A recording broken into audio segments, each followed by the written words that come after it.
उद्धार पाया हुआ पास्टर है, उसके द्वारा मैंने परमेश्वर का मन पाना है, उसके द्वारा मैंने परमेश्वर का मार्गदर्शन पाना है। इस प्रकार का आत्मिक जीवन सटीकता से प्रभु ने बाइबल में हमें दिया है।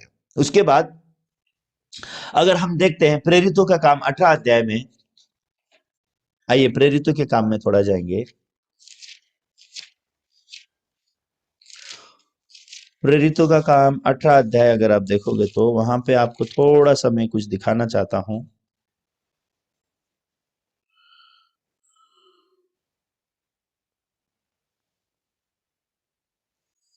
प्रेरितों का काम 18 अध्याय 5 वचन से 11 वचन तक हम पढ़ेंगे।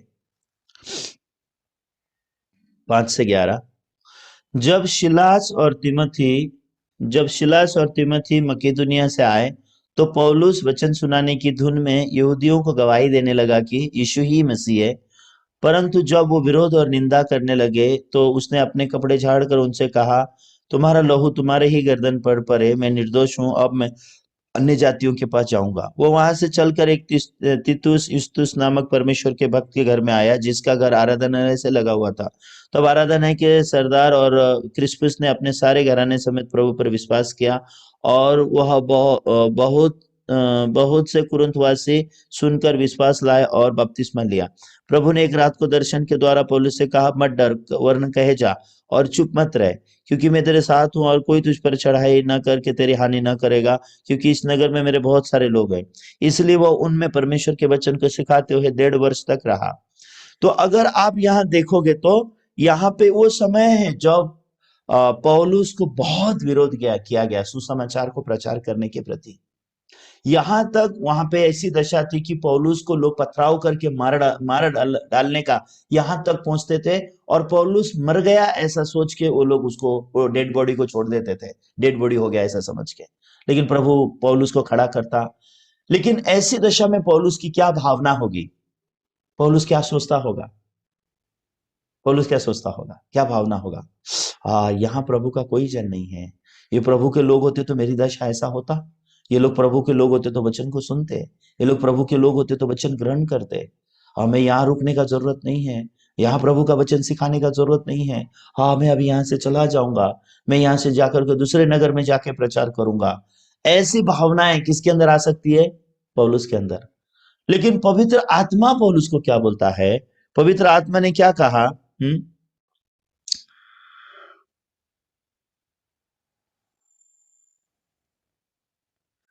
उन 9 वचन में अगर आप देखोगे तो वहां पहले क्या लिखा है? प्रभु ने एक रात में दर्शन के द्वारा पौलुस से कहा, मत डर, वरना कहे जा और चुप मत रहे। 10 वचन, क्योंकि मैं तेरे साथ हूं और कोई तुझ पर चढ़ाई करके तेरी हानि ना करेगा, क्योंकि इस नगर में मेरे बहुत से लोग हैं। लेकिन परमेश्वर क्या बोलता है? तू चुप मत रहे, तू बोले जा, तू प्रचार किए जा, यहाँ पे बहुत सारे लोग मेरे रहते हैं। अगर ये परमेश्वर का अगुवाई अगर पौलुस के जीवन में नहीं आता, पौलुस इस नगर में और प्रचार नहीं कर सकता। ये पवित्र आत्मा की अगुवाई होती है। अभी पौलुस डिपेंड करता है प्रभु के इस वचन पे, पौलुस मन लगाएगा, ये पवित्र आत्मा की वाणी पर मन लगाएगा, या पौलुस अपने फीलिंग पे मन लगाएगा। उसका फीलिंग क्या है, पौलुस का भावना क्या है? यहाँ पे रहने का कोई मतलब नहीं है, ये लोग परमेश्वर का वचन नहीं सुनते हैं, ये तो पूरा विरोध करते हैं, यहाँ तो परमेश्वर का वचन प्रचार करने का कोई जरूरत नहीं है। हाँ, तो पौलुस के अंदर से ऐसे फीलिंग्स आते हैं, ऐसी भावनाएं आती है। लेकिन ये भावनाएं क्या पवित्र आत्मा के मार्गदर्शन है? क्या ये भावनाएं को पौलुस ने फॉलो करना है? अगर पौलुस ऐसी भावनाओं को फॉलो करेगा, वो पवित्र आत्मा की आवाज को सुन नहीं पाएगा।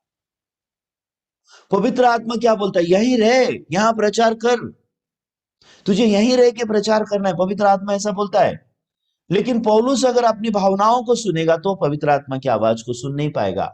वो क्या बोलेगा? नहीं प्रभु, मैं यहाँ नहीं रहूंगा, ये लोग मारे हैं मेरे को इतना निंदा किए हैं वो लोग, ये लोग इतना अपमान करते हैं, मैं क्यों रहूं इन लोग के बीच में? ये क्या है? ये भावना है। ये इसी भावनाएं हमारे अंदर भी रहते हैं। आप उद्धार पाए इसका मतलब ये नहीं कि आपके अंदर भावनाएं नहीं रहती। तो कभी कभी हमारे भाई बहन मुझे बोलते हैं, पास्टर मैं ऐसे तकलीफ में हूँ, मैं वैसे तकलीफ में हूँ। बहुत भावनिक होकर के वो लोग फोन करते हैं, बताते हैं। फिर मैं उनको बोलता हूँ, परमेश्वर का वचन ऐसा कहता है, आप ऐसा कीजिए। वो ऐसा नहीं करते। क्यों? वो ऐसा करने को और खतरा समझते हैं, डर जाते हैं वो लोग। तो वो परमेश्वर का गाइडेंस को रियली स्वीकार नहीं कर सकते, क्योंकि वो लोग अपने भावनाओं के पीछे चलते हैं। लेकिन उनको लगता है कि नहीं, मैं तो यीशु पे विश्वास करता हूं, मैं तो उद्धार पाया हुआ जीवन जीता हूं, हाँ मेरा तो आत्मिक जीवन है, वो ऐसा सोचते हैं। लेकिन उनको नहीं मालूम कि पवित्र आत्मा का गाइडेंस से कैसे जिंदगी जीना है। अभी यहां अगर पौलुस को देखोगे तो पौलुस यहाँ पे कितने मुश्किलों से गुजर रहा है, लोग मार रहे हैं, बहुत सारी मुश्किल हुई है पौलुस के समय में। सिर्फ इतना ही नहीं, और भी थोड़ा एक जगह मैं आपको दिखाऊंगा, 16 अध्याय में आइए। 16 अध्याय में भी अगर हम 6 वचन के आगे पढ़ेंगे तो आपको यहाँ पे और दिखाई देगा। प्रेरितों का काम 16 अध्याय 6 वचन के आगे हम पढ़ेंगे। वो फ्रूगिया और गलातिया प्रदेशों में से होकर गए, क्योंकि पवित्र आत्मा ने उन्हें एशिया में वचन सुनाने से मना किया। उन्होंने मुसिया के निकट पहुंचकर बितुनिया में जाना चाहा, परंतु यीशु की आत्मा ने उन्हें जाने न दिया। अतः वो मुसिया से होकर के त्रोआस में आए। वहां पौलुस ने रात को दर्शन देखा कि एक मकिदुनी पुरुष खड़ा हुआ उससे विनती करके कह रहा है, पार उतर कर मकिदुनिया में आ और हमारी सहायता कर। उसके यह दर्शन देखते ही हमने तुरंत मकिदुनिया जाना चाहा, यह समझकर कि परमेश्वर ने हमें उन्हें सुसमाचार सुनाने के लिए बुलाया है। तो अगर आप देखोगे तो ये पौलुस सुसमाचार प्रचार करते हुए घूम रहा है। अभी आप मेरे को देखो, मेरी बात ध्यान से सुनो। परमेश्वर ने कहा सारी सृष्टि में जाओ और सुसमाचार प्रचार करो, सही है। अब इस सृष्टि में हर जगह सुसमाचार प्रचार करना है, हर एक को प्रचार करना है। लेकिन अगर आप यहां देखते हो तो यहाँ पे 6 वचन में अगर आप पढ़ोगे तो क्या लिखा है पता है? वो फुकरिया और गलतिया प्रदेश से होकर गए, क्योंकि पवित्र आत्मा ने उन्हें एशिया में वचन सुनाने से मना किया। ये अजीब है ना। अभी पौलुस कहाँ गया है? वहां पे एशिया में गया प्रचार करने के लिए।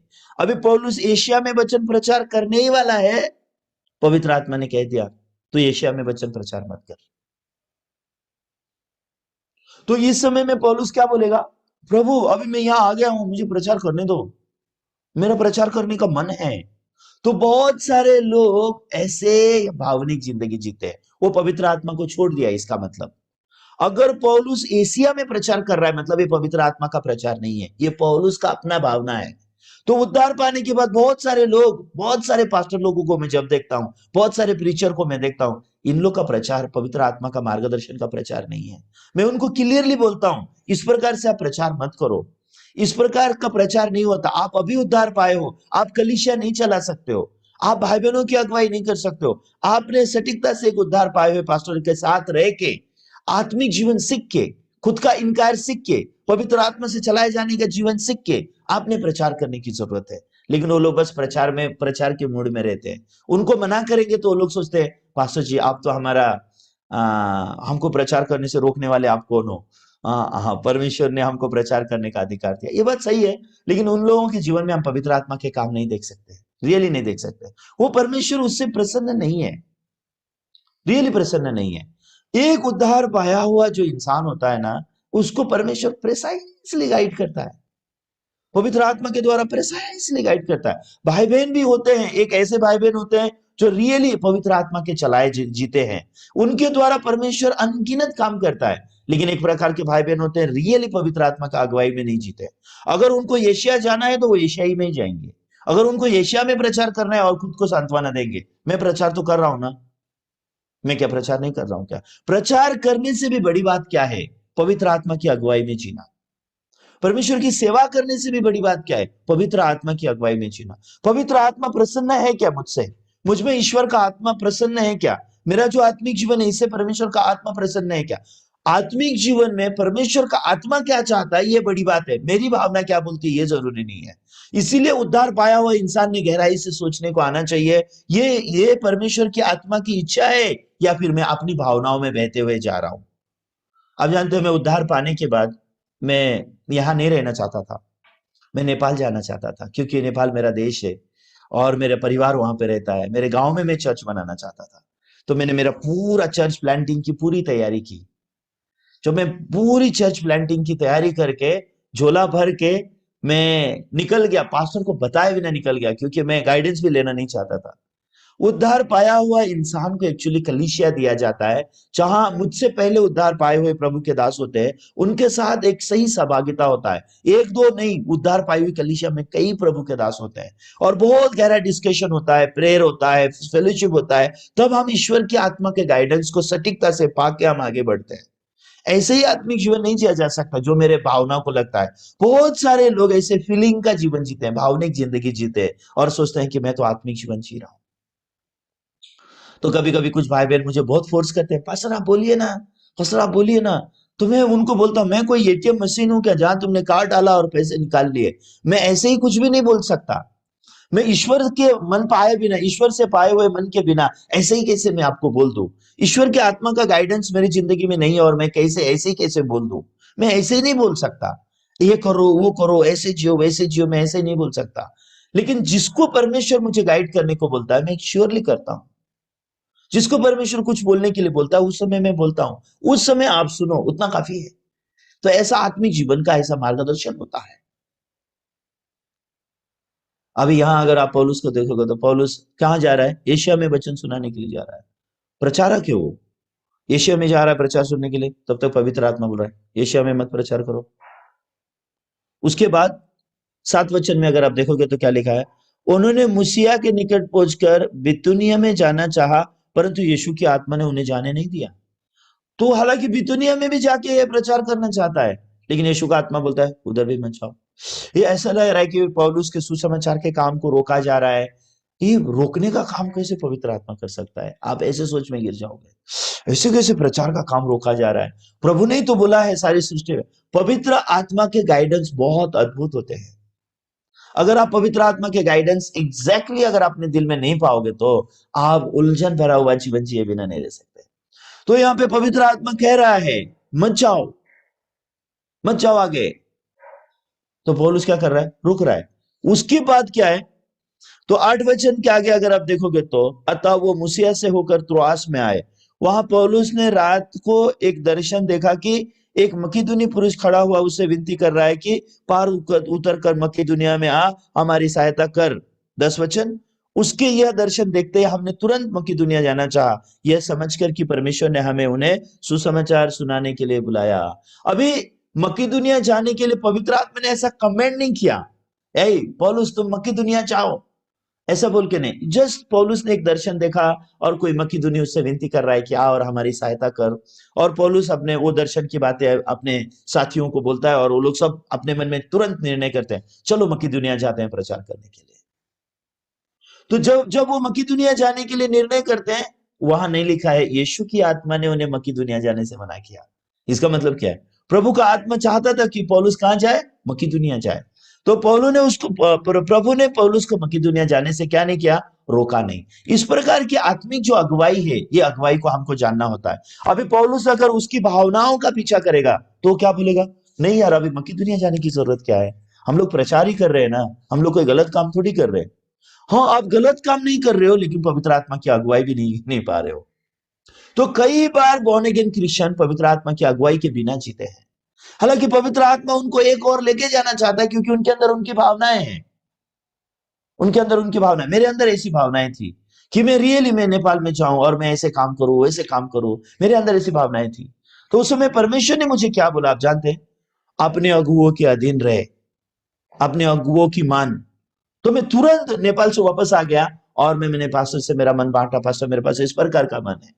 तो परमेश्वर ने मुझे क्या बोला? तू अपने अगुए के अधीन में रहे और उनकी बातें मान के सुन, मान के जी। तो उस समय से मेरे मेरे ऊपर जो मेरे सीनियर पास्टर्स हैं, मेरा कलीसिया है, उन्होंने मुझे कभी नहीं बोला तुम नेपाल जाओ और वहां पे मिनिस्ट्री करो, तुम नेपाल जाओ और सुसमाचार प्रचार करो, ऐसा नहीं।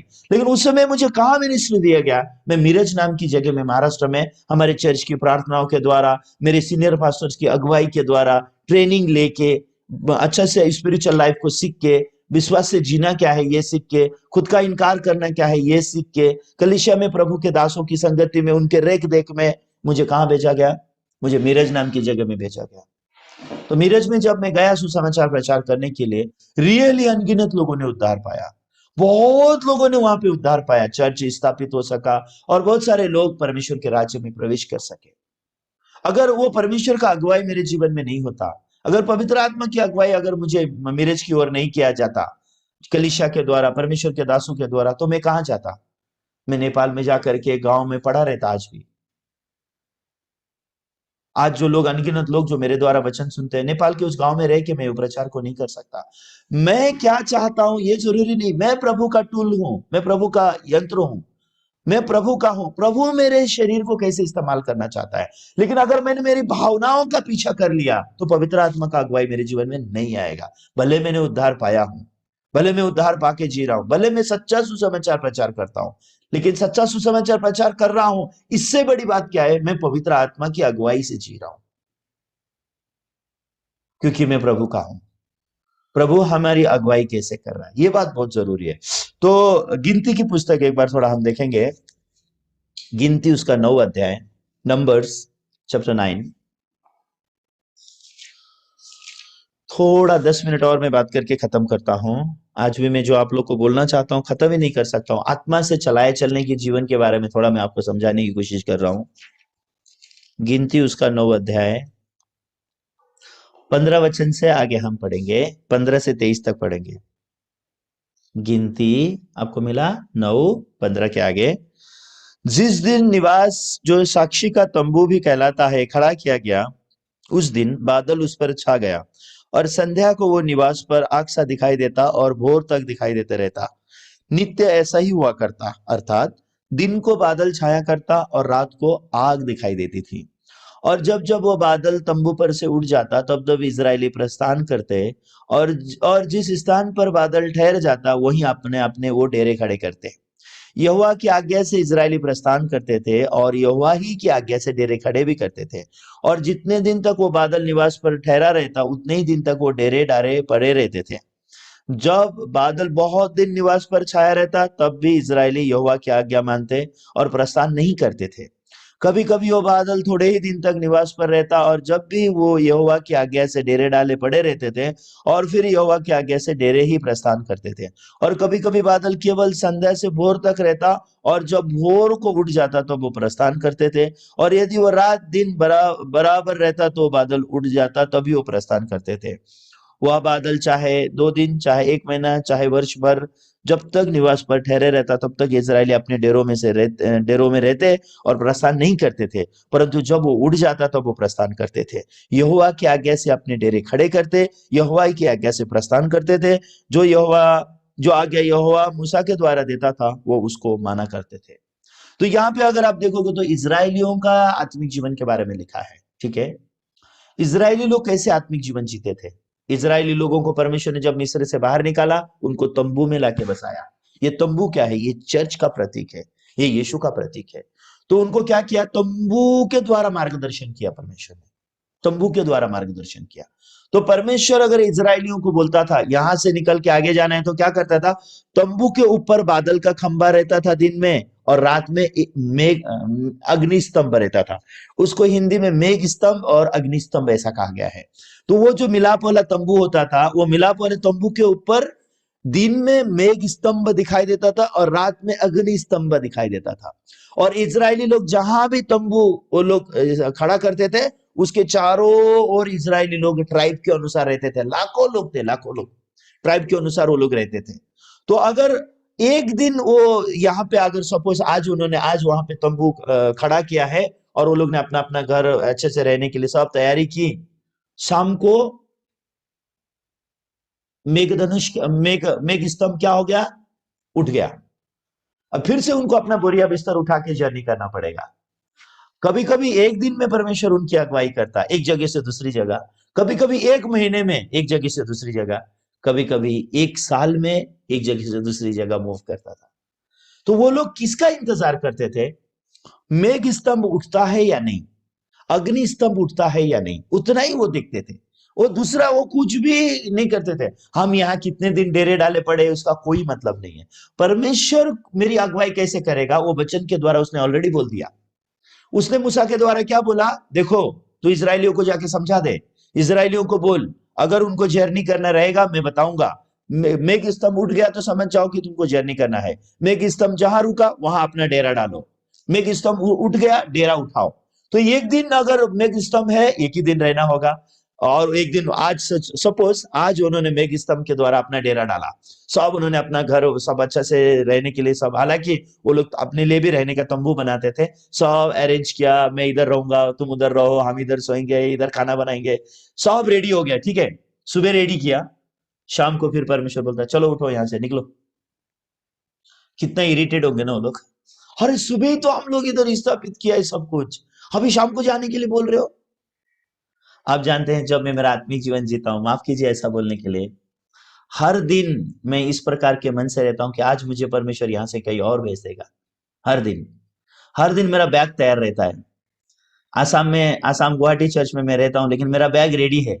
मैं ऐसा सोचता हूँ कि आज परमेश्वर मुझे बोलेगा यहाँ से उठो और जाओ, राजस्थान चले जाओ, दिल्ली चले जाओ, या फिर नागालैंड चले जाओ, या फिर मणिपुर चले जाओ, क्योंकि हमारी कलीसिया ऐसी हमारी अगुवाई करता है। सच में हमारा आत्मिक जीवन ऐसा है। हम लोग का कोई भी चीज परमानेंट नहीं है, कोई भी चीज फिक्स नहीं है। लेकिन जो लोग आत्मा की अगुवाई नहीं पाना चाहते हैं, वो अपना बसेरा बना लेते हैं, वो अपना डेरा टिका के एक ही जगह में रहना चाहते हैं, बिल्कुल नहीं सुनना चाहते। नहीं, यही मुझे पसंद है, ये जगह अच्छा है, यहाँ मेरे बच्चों के लिए अच्छा है, यहाँ मेरे परिवार के लिए अच्छा है, यहाँ मेरे जीवन के लिए अच्छा है। ये लोग कभी भी अगुवाई नहीं पा सकते, स्टबन बन जाते हैं ऐसे लोग। लेकिन सच में आत्मिक जीवन ऐसा नहीं है। अगर आप हमारा आत्मिक जीवन देखोगे तो कभी कभी परमेश्वर मुझे एक जगह में 1 साल रखता है, कभी कभी परमेश्वर मुझे एक ही जगह में 10 साल रखता है, कभी कभी परमेश्वर मुझे अभी पता नहीं, जब परमेश्वर अभी मुझे गुवाहाटी में लेके आया, मुझे पता नहीं कितने दिन रखता है। तो मैं कल गए दिन मेरी पत्नी को बोल रहा था, एक वॉशिंग मशीन खरीद लेना, क्यों इतना वो करती है, इंस्टॉलमेंट से पैसे भरेंगे उसमें क्या होता है। तो मेरी पत्नी बोलती है, अभी तू वॉशिंग मशीन लेगा, इंस्टॉलमेंट भरेगा 1-2 हफ्ता, और दूसरा इधर मिनिस्टर आएगा, वो बेचारा कहाँ से भरेगा, तू भरेगा, वो कहाँ से भरेगा, क्यों तू ऐसे करना चाहता है। एक वॉशिंग मशीन लेने का भी हम ताकत नहीं कर सकते, सच्ची में। आप मानेंगे नहीं, आप हैरान हो जाओगे। हालांकि मैं लेना चाहता हूं, मैं बहुत समय से मैं मेरी पत्नी को बोल रहा हूँ, ले लेंगे ले लेंगे ले लेंगे। एक 20,000 25,000 का चीज भी अगर ठीक है, इंस्टॉलमेंट भर के हम लोग ले लेंगे एक वॉशिंग मशीन। हम इतना भी डिसीजन नहीं करते। आप जानते हैं क्यों? क्योंकि हमको पता ही नहीं, आज हमारा चर्च हमको बोलेगा अब आप गुवाहाटी छोड़ दो, अब जाकर के दूसरे जगह जाके सेवा करो, हमको पता नहीं होता। ऐसा नहीं है कि हमारी कोई तैयारी है या हम जाना चाहते हैं। असलियत में हम क्या चाहते हैं इसका कोई मतलब नहीं है, हमारी भावना क्या है इसका कोई मतलब नहीं, हम क्या फील करते हैं इसका कोई मतलब नहीं है। मतलब क्या है? परमेश्वर का मिलाप मेघ स्तंभ उठता है क्या? मेघ स्तंभ रखता है क्या? वैसे ही भाई बहन भी कलीसिया में ऐसे ही होते हैं। भाई बहन कलीसिया के द्वारा चलाए जाते हैं क्या? कलीसिया का गाइडेंस मानते हैं क्या या नहीं मानते? इसके ऊपर बहुत डिफरेंस होता है। परमेश्वर के द्वारा चलाए जाने वाले लोग और परमेश्वर के द्वारा चलाए नहीं जाने वाले लोगों में बहुत ऐसे डिफरेंसेस आप लोग दे सकते हैं। तो यहाँ पे भी अगर आप देखोगे तो क्या लिखा है वचन में, 21 वचन हम एक बार देखेंगे क्या? 21, इसमें लिखा है, और कभी कभी बादल केवल संध्या से भोर तक रहता, और जब भोर को उठ जाता तब वो प्रस्थान करते, और यदि वो रात दिन बराबर रहता तो बादल उठ जाता तो वो प्रस्थान करते। 22 में क्या लिखा है? वह बादल चाहे दिन, चाहे 1 महीना, चाहे वर्ष भर, जब तक निवास पर ठहरा रहता, इजरायली अपने डेरे में रहते और प्रस्थान नहीं करते थे, और परंतु जब वो उठ जाता तब वो प्रस्थान करते। तो ये 22 वचन में एग्जैक्टली लिखा है, ये आत्मा से चलाए जाने जीवन भी ऐसा है। एग्जैक्टली ऐसे आपको समझने को आना चाहिए। आत्मा से चलाया जाना ऐसा है। वो डेरे में से बादल उठ गया, मूव हो जाओ। सुबह सुबह यहाँ पे हमने डेरा डाला, शाम को उठ गया, चलो डेरा उखाड़ो, चलो जर्नी शुरू करो। फिर उसके बाद 1 महीना हो गया, 1 साल हो गया, डेरा हिल रहा ही नहीं है, पड़े हुए हैं। लेकिन 1 साल भर कैसे रहेंगे इजरायली पता है आपको? उनका मन रेडी है।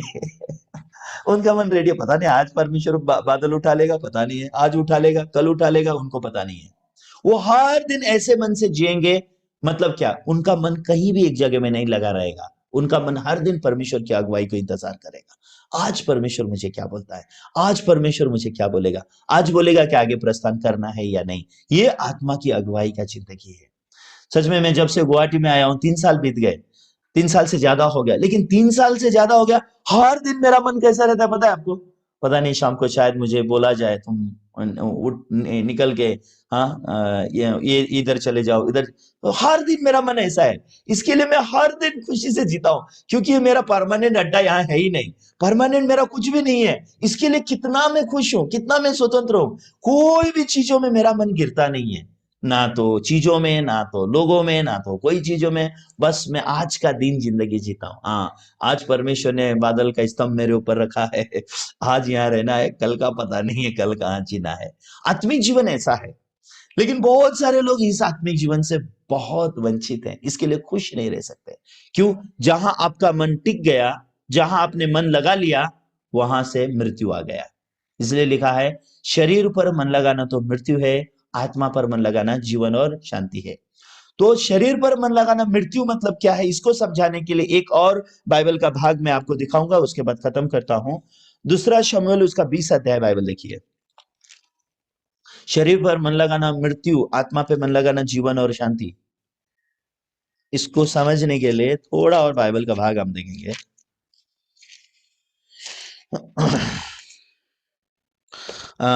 दो शमूएल उसका 20 अध्याय 4 से 12 तक हम पढ़ेंगे। 4 से 12 क्या आपको मिला? जल्दी जल्दी आप देखिए। 2 शमूएल उसका 20 अध्याय 4 से आगे। तब राजा ने अमासा से कहा, यहूदी पुरुषों को 3 दिन के भीतर मेरे पास बुला लिया और तू भी यहाँ उपस्थित रहना। तब अमासा यहूदियों को बुलाने गया, परंतु उसके ठहराए हुए समय से अधिक रह गया। तब दाऊद ने अभिषेक से कहा, अब बिक्री का पुत्र शेबा अबशालोम से भी अधिक हमारी हानि करेगा, इसलिए तू अपने प्रभु के लोगों को लेकर उनका पीछा कर, ऐसा ना हो कि वो गढ़वाले नगर पाकर हमारी दृष्टि से छुप जाएं। तब योआब के जन और करेती और पलेती लोग यह सुरवीर और उसके पीछे हो लिए और बिक्री के पुत्र शेबा का पीछा करने को यरूशलेम से निकले। वे गिबोन में उस भारी पत्थर के पास पहुंचे ही थे कि अमासा उनसे आ मिला। योआब तो योद्धा का वस्त्र फेटे से कसा हुआ था और फेटे में एक तलवार उसकी कमर पर अपने म्यान में बंधी हुई थी, और जब वो चला गया वो निकल कर गिर पड़ी। तो योआब ने अमासा से पूछा, हे मेरे भाई, क्या तू कुशल से? योआब ने अपना दाहिना हाथ बढ़ाकर अमासा को चूमने के लिए उसकी दाढ़ी पकड़ी, परंतु अमासा ने उस तलवार की कुछ चिंता न की जो योआब के हाथ में थी, और उसे उसने अमासा के पेट में भोंक दी, जिससे उसकी अतड़ियां निकलकर धरती पर गिर पड़ी, और उसको दूसरी बार न मारा और वो मर गया। तो यहाँ पे अगर आप देखेंगे तो यहाँ पे अमासा नाम का एक आदमी का मृत्यु के बारे में लिखा है। ओके, अमासा नाम का, ये अमासा नाम का जो व्यक्ति था, ये दाऊद के सेनापतियों में से एक था। दाऊद के लिए सेना में काम करने वाला व्यक्ति था। ये अमासा असलियत में मरने का कारण क्या है? इसने आत्मा का मार्गदर्शन नहीं जाना। पवित्र आत्मा पर मन लगा के जीना मतलब क्या है आप जानते हैं? दाऊद की बातों पर मन लगाना चाहिए था इसको। किसको? अमासा को। असलियत में अमासा बहुत अच्छा आदमी था। अमासा की मृत्यु से दाऊद कभी खुश नहीं था। दाऊद रियली नहीं चाहता था कि अमासा जैसा व्यक्ति मरे, लेकिन अमासा मर गया। अमासा मरने के पीछे मैंने बहुत बहुत सर्च किया। मैंने अमासा जैसे आदमी को मरने की जरूरत क्या था? तो मैंने क्या पाया आप जानते हैं? ये 4 वचन देखेंगे ना, बहुत हैरानी की बात है। 4 वचन अगर आप देखेंगे तो, तब राजा ने अमासा से कहा, यहूदी पुरुषों को 3 दिन के भीतर मेरे पास बुला लिया और तू भी यहाँ उपस्थित रहना। ये 4 वचन में लिखा है, राजा ने अमासा से कहा, यहूदी पुरुषों को 3 दिन के भीतर मेरे पास बुला ला और तू भी यहाँ उपस्थित रहना। लेकिन 5 में लिखा है, क्या लिखा है? तब अमासा यहूदियों को बुलाने गया, परंतु वो ठहराए हुए समय से अधिक रह गया। ये ठहराए हुए समय से अधिक रह गया, इसलिए अमासा को मरना पड़ा। योआब एक्चुअली कभी भी दाऊद के मन से नहीं जिया, इसलिए योआब ने उन सब लोगों को मार दिया जिनको दाऊद कभी नहीं मारना चाहता था। योआब बहुत बुरा आदमी है। बाइबल में इसके जैसा बुरा आत्मिक जीवन जीने वाला कोई भी जन नहीं है। योआब कभी अपने मालिक जो दाऊद था उसके मन के साथ कभी एक नहीं हुआ। ऐसे बहुत सारे लोग होते जो यीशु के साथ एक मन नहीं होते। वो प्रभु के साथ एक मन नहीं होने की वजह से बाहरी रूप से योआब दाऊद का सेनापति है, योआब दाऊद के लिए काम करता है, लेकिन जहां जहां योआब गया, योआब ने हालांकि लड़ाई में जीत के कुछ तो दाऊद की तरफ लाया, ऐसा कुछ दिखता है, लेकिन सच में बहुत सारे जिनसे दाऊद ने प्यार किया, जैसे कि अबशालोम, कल भी मैंने आपको कल अबशालोम की मृत्यु के बारे में बोला कि अबशालोम कैसे मर गया। ऐसे लोगों को मारने के लिए ये योआब बहुत इस्तेमाल होता है। ये क्या दिखाता है पता है आपको? जब आप आत्मा से नहीं जियोगे, आप खुद मरा हुआ आत्मिक जीवन जियोगे, ऐसा नहीं, आप दूसरों के आत्मिक जीवन को भी मार दोगे। आपका आत्मिक जीवन आत्मा पे मन लगा के जीना बहुत जरूरी है। आप जब एक दूसरे की बातें सुनते हो, ये आत्मा की बात है या शरीर की बात है, डिफरेंसेस करने को आना चाहिए। ये शरीर की बात है या आत्मिक बात है, ये डिफरेंस, ये भावनिक है या आत्मिक है, ये भी डिफरेंस करने को आना चाहिए। लेकिन आज लोग भावनिक और स्पिरिट के बात का डिफरेंसेस नहीं कर सकते, इसलिए भावना की बातों पर बहुत मन, ओ ऐसा हुआ सच्ची में, ओ माय गॉड तेरे साथ ऐसा होगा, अरे अरे अरे अरे अरे ऐसा नहीं होना चाहिए था। ऐसे भावनिक बातें बहुत लोग करते हैं, उनको पता ही नहीं चलता ये भावना है या ये आत्मा है। क्यों? वचन नहीं है उनके बीच में। लेकिन वचन क्या करता है? भावना, प्राण और आत्मा को अलग अलग करता है, भावना और विचारों को अलग अलग कर देता है, सब चीज को डिफरेंसेस करता है, वो वचन करता है। इसलिए इब्रानियों 4 के 12 में लिखा है, परमेश्वर का वचन जीवित, प्रबल और किसी भी दोधारी तलवार से तेज ये क्या भेद करता है? प्राण और आत्मा में भेद करता है। किसमें भेद करता है? किसमें भेद करता है? विचार और भावना में भेद कर देता है। तो बहुत सारे लोग ऐसे भावनिक हो जाते हैं, किसकी तरह? ये आमाशा की तरह। आमाशा यहाँ भावनिक हो गया। जब वो गया, जाकर के उसने देखा हाँ अभी लोग दाऊद की तरफ आना चाहते हैं, तो वो क्या सोचा, एक दिन और लेट हो जाएगा लेकिन क्या प्रॉब्लम है, लेकिन मैं सब लोग को लेके जाऊंगा। ऐसी भावना में जीवन जीने लगा। लेकिन आत्मा क्या बोलता है? 3 दिन के भीतर आना, 3 दिन से लेट मत करना। तो अमासा ने किस चीज को महत्व देना चाहिए था? गाइडेंस को महत्व देना चाहिए था। अमासा ने किस गाइडेंस को देना महत्व देना चाहिए था? दाऊद का। अभी दाऊद के लिए, अमासा के लिए मिलाप वाला तंबू क्या है? दाऊद है। दाऊद क्या बोलता है उसमें अमासा का जीवन है।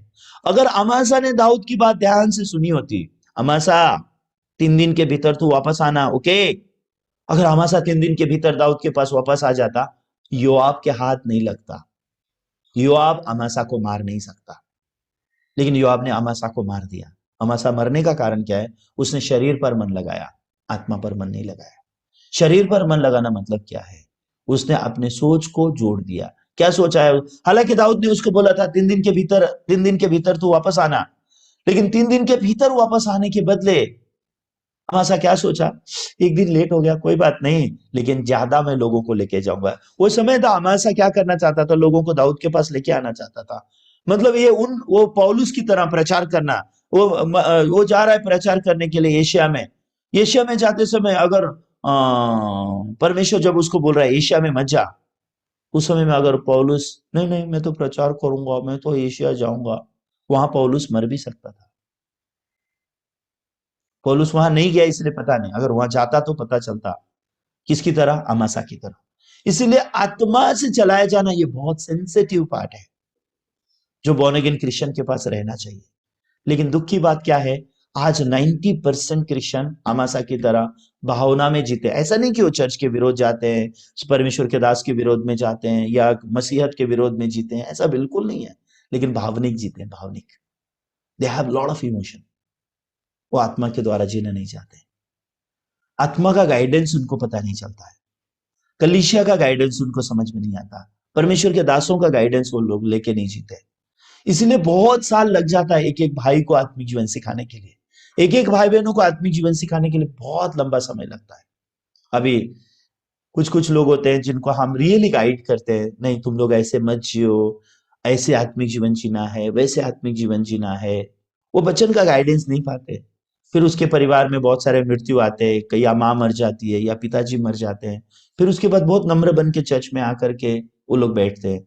वो बच्चन का गाइडेंस है? नहीं, वो भावना का है। पहले उनके पास चर्च में नहीं आने की भावना थी, लेकिन परिवार में कोई मर गया इसके लिए आ गए, तो वो भावना थोड़ी ज्यादा दिन रहती है? नहीं रहती। कुछ लोग होते हैं वचन सुनने का। अभी पिछले दिनों में मैंने एक बहन को मैं मार्गदर्शन कर रहा था, बहन ये आत्मिक जीवन ठीक नहीं है, ऐसे आत्मिक जीवन मत जियो, ये आत्मिक जीवन बहुत खतरनाक होता है।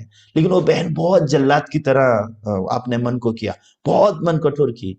तो उस दौरान क्या हो गया, उसकी अपनी बहन ने उसको फोन किया, उसकी अपनी बहन ने उसको फोन किया, दीदी मैं मुश्किल में हूं। तो इसने डांट दिया, बहुत बुरा बुरा बोल दिया और फोन रख दिया, और उसके बाद फोन उठाना बंद कर दिया। और उस दौरान क्या हो गए, वो उसकी बहन ने सुसाइड कर लिया, 2 महीने के बच्चे को लेकर के। 2 महीना या 2 साल का बच्चा था, एग्जैक्ट मुझे पता नहीं, 2 महीना था या 2 साल था। उसके बहन ने अपने छोटे बच्चे को लेकर के फांसी लगा के आत्महत्या करके मर गई। तो मरने के बाद ये बहन के मन में क्या है, कंडेमनेशन आने लगा। हाँ तूने अपनी बहन का फोन नहीं उठाया, इसके लिए वो मर गई। वो ये दोष भावनाओं से वो निकल नहीं सक रही है, वो दोष भावनाओं से बाहर नहीं निकल पा रही है। लेकिन थोड़े समय के लिए वो लगता है अभी बहुत नम्र हो गई है, फिर उसके बाद वो वचन सुनना चाहती है, ऐसा दिखाते हैं, चर्च आते हैं, वचन सुनते हैं। लेकिन ये भावना है ना, ये भावना नहीं चलता है।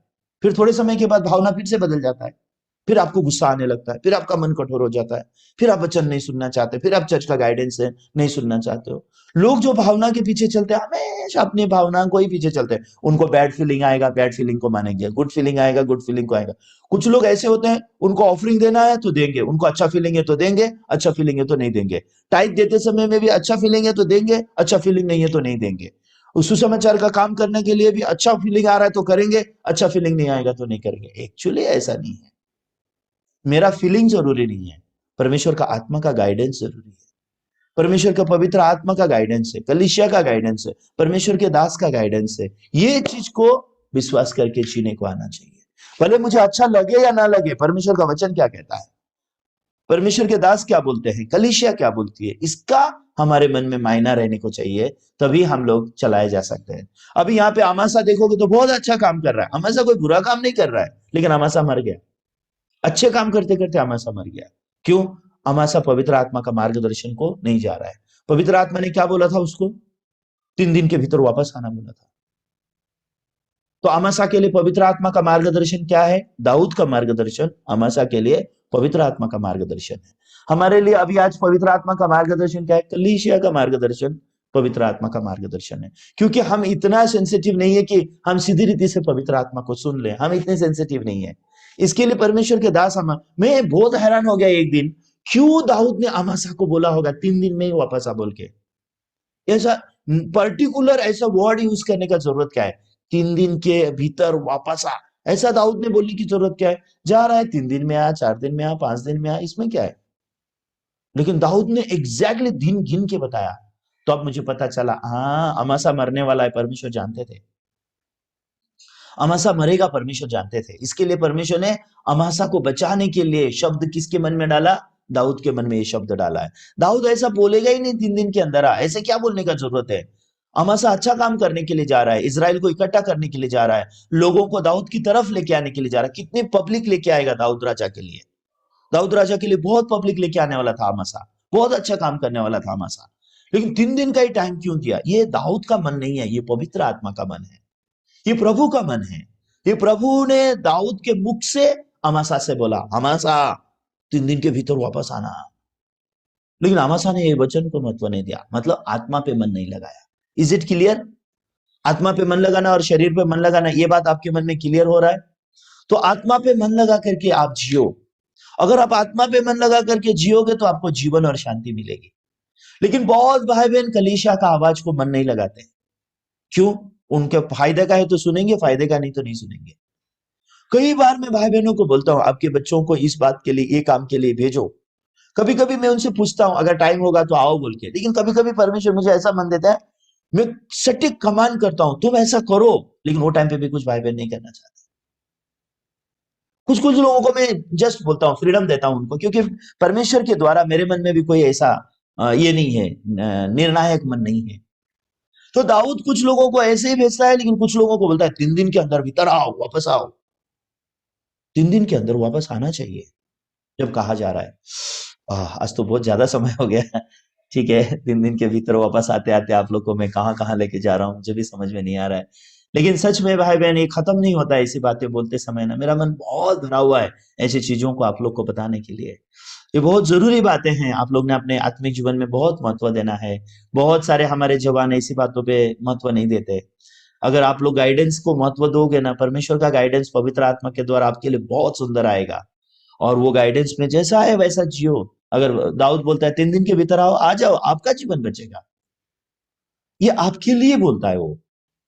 लेकिन अमासा क्या सोचता है? ठीक है, क्या फर्क पड़ता है, मैं दाऊद के लिए ही काम कर रहा हूँ ना, मैं कौन सा बुरा काम कर रहा हूँ।